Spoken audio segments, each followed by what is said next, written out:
শুভ সকাল বন্ধুরা, কেমন আছো সবাই? আশা করি সুস্থ আছো, ভালো আছো।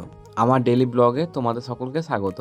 প্রতিদিনের মতন ঘুম থেকে উঠে প্রথমে আমি বিছানাটা গোছ করে নিই।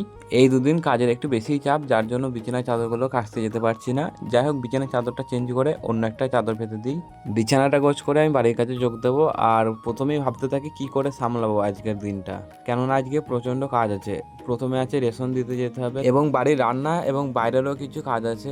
যাই হোক, প্রথমে আমি ঘর বারান্দা ঝাড় দিয়ে নিই। ঘর বারান্দা ঝাড় দিয়ে বাড়ির বাকি সব কাজ করে বেরিয়ে পড়ি রেশনের দোকানের উদ্দেশ্যে। এই দুদিন সকালেই রেশন দিতে যাচ্ছি, যার জন্য একদমই বাজারে যাওয়া হচ্ছে না। যাই হোক, এই মাসের আমার আজ লাস্ট দিন রেশন দেওয়ার, কালকে আবার বাজারে যাব। বেশ কিছুক্ষণ রেশন দিয়ে টিফিনটা করে নিই। আজ টিফিনে ছিল তরকারি আর মুড়ি। রেশন দেওয়া শেষ করে বেরিয়ে পড়ি বাড়ি ফেরার উদ্দেশ্যে। বাড়ি ফিরে এসে রান্নায় বসি। আজ দুপুরে আছে ক্যাটারিং, যার জন্য ঝটপট করে রান্না, স্নান, খাওয়া দাওয়া করে বেরিয়ে পড়ি ক্যাটারিং এর উদ্দেশ্যে। আজ কাজটি ছিল পাটুলি আচার্য পাড়ার এক শ্রাদ্ধ বাড়ির।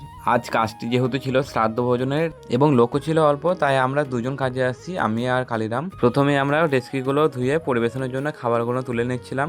এই বাড়িতেই আমাদের কালকের কাজ আছে, তো এরপর লোক আসতে আমরা পরিবেশন করতে শুরু করি। এখানে কাজে এসে এক কাকিমার সাথে দেখা হয়। উনি আমার ভিডিওগুলো দেখেন, তো খুব ভালো লাগলো ওনার সাথে কথা বলে। তো ক্যাটারিং শেষ করে খাওয়া দাওয়া করে বেরিয়ে পড়ি বাড়ি ফেরার উদ্দেশ্যে। বেরোতে গিয়ে দেখি আমার সাইকেলটা লিক হয়ে গেছে, যার জন্য হাঁটতে হাঁটতে চলে আসছি।